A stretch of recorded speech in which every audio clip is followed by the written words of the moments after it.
Hello friends, आज अपना topic है मध्य पुरा पाषाण काल। मध्य पुरा पाषाण काल जिसे आप पाषाण काल का दूसरा पुरा पाषाण काल का दूसरा हिस्सा भी कह सकते हो। हमें यहाँ पे देखना है कि मध्य पुरा पाषाण काल की क्या क्या प्रमुख विशेषताएं मानी जाती है। अगर हम यहाँ पर मध्य पुरा पाषाण काल पर बात करें तो पहले जो चीज़ आती है इसकी समय। अगर आप मध्य पुरा पाषाण की काल की टाइमिंग पर बात करो, इसका समय क्या माना जाता है।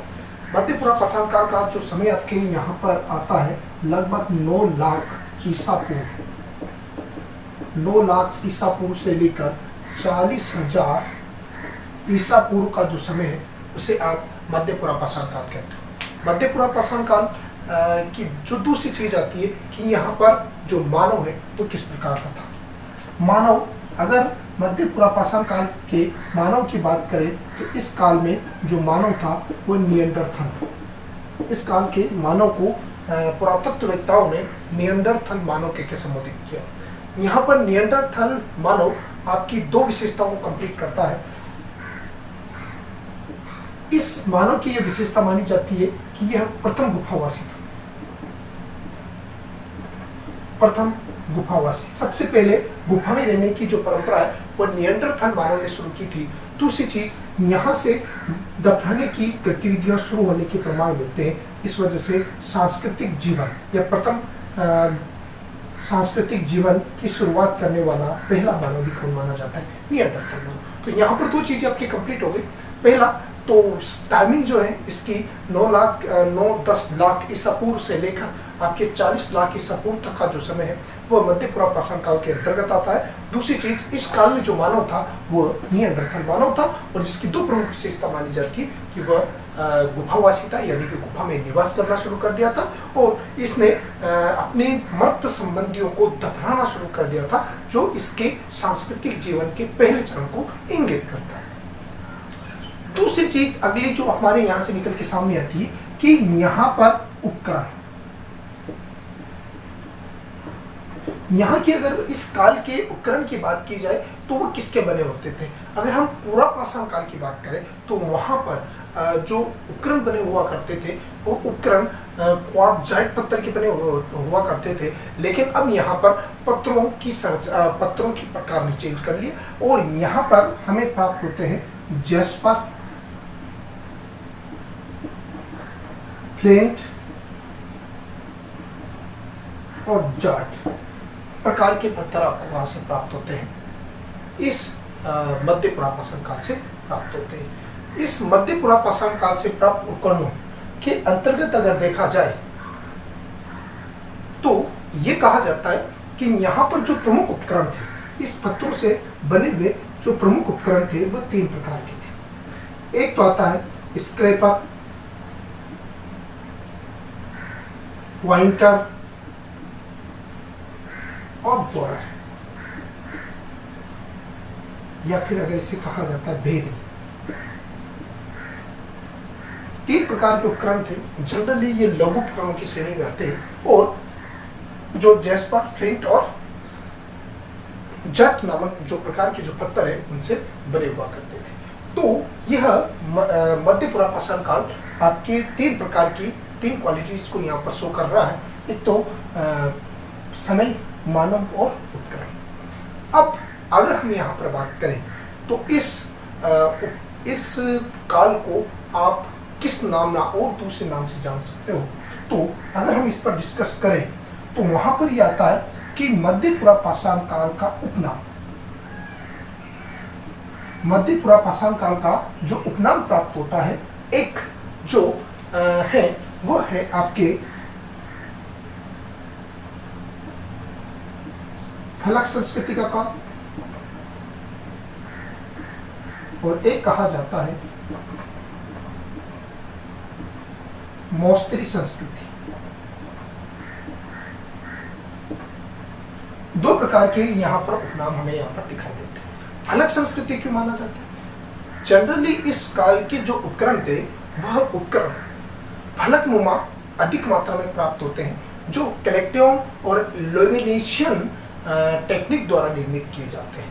कलेक्टोनियन जो तकनीक थी, जो फलक बनाने की इलेक्ट्रॉनिक तकनीक थी, उसका संबंध इंग्लैंड की टेम्स नदी के तट पर एक कैलेक्टोनियन लॉसी नामक स्थान पर, वहां पर ऐसे उपकरण प्राप्त हुए फलकनुमा, तो उसे कैलेक्टोनियन तकनीक कहा गया।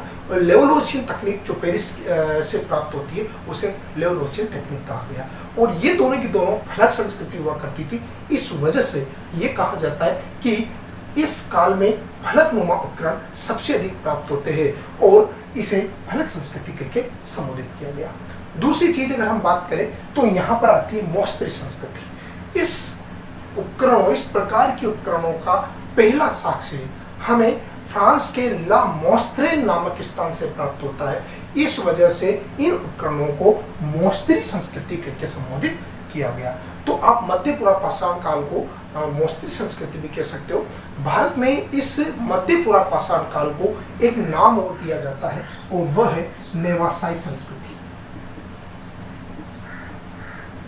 नेवासाई संस्कृति जनरली भारत में हम इस मध्य पुरापाषाण काल को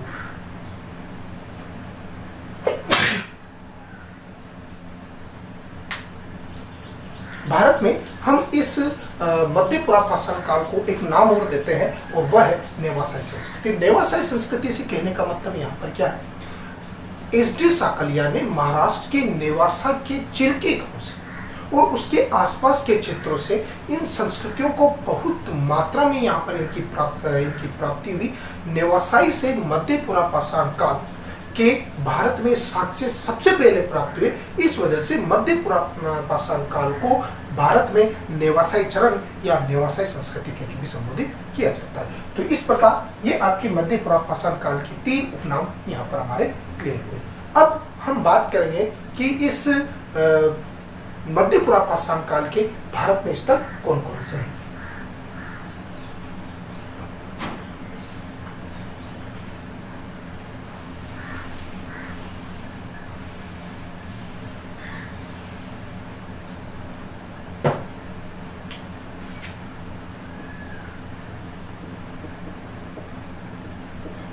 मध्य पुरापाषाण काल के भारत में जो प्रमुख स्थल प्राप्त होते हैं वह आपके केवल 3 राज्यों में प्रमुख रूप से प्राप्त हुए।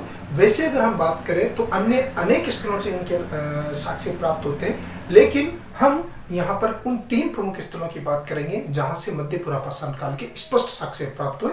और उसमें सबसे पहला स्थल माना जाता है नेवासा। नेवासा जो आपके महाराष्ट्र में स्थित है। हमने पहले डिस्कस किया था कि इस मध्य पुरापाषाण काल को भारत में नेवासाई संस्कृति के संबोधित किया जाता है। क्यों? क्योंकि ये कहा जाता है कि प्रमुख पुरातत्वविद एस.डी. साकलिया को नेवासा की चिरके गांव से मध्य पुरापाषाण काल के उपकरण प्राप्त हुए और यह भारत का प्रमुख मध्य पुरापाषाण कालिक स्थल माना जाता है। दूसरा, अगर हम बात करें बागोर,